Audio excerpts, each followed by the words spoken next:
I love this passage. Verse 24. Now I'm going to put emphasis on the personal pronoun I.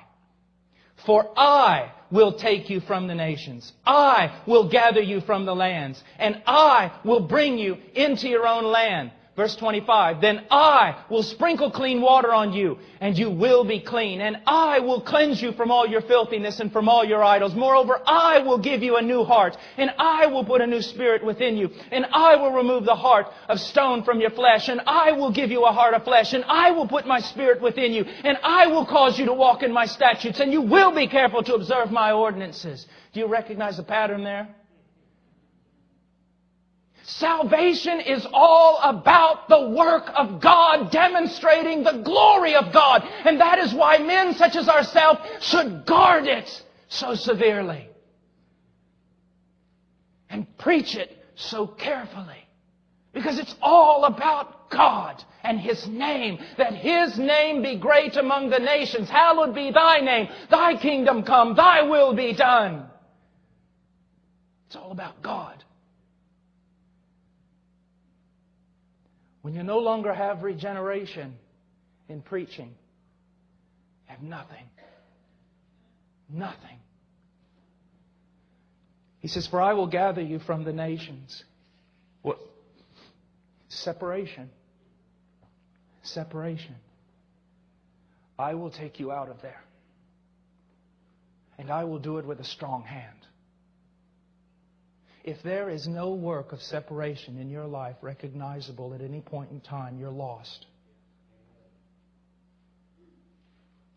You say, oh, Brother Paul, if I say that, they'll kill me. Then die! I'll lose my... Then lose your home!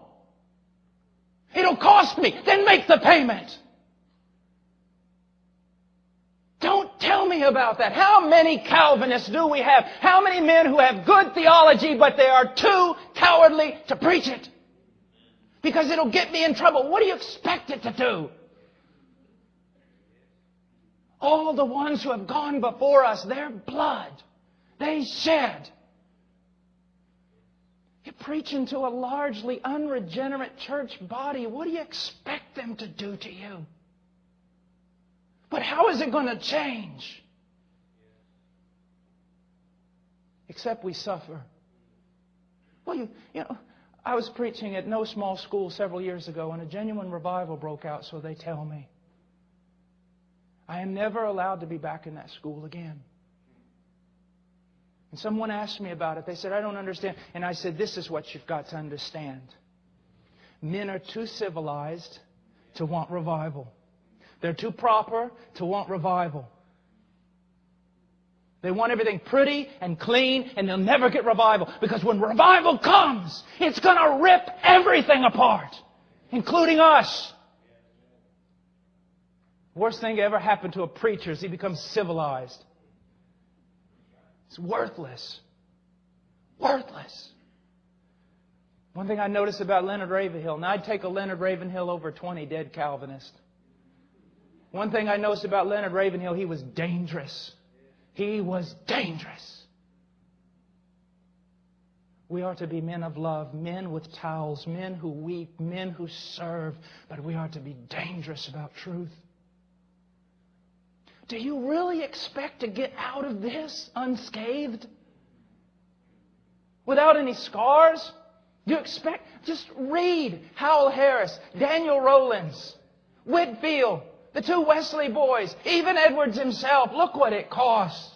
And it's the same thing in their day that it is in ours. Do you see that? What was going on? I'll tell you what was going on. If you've been baptized as an infant, you're in the church.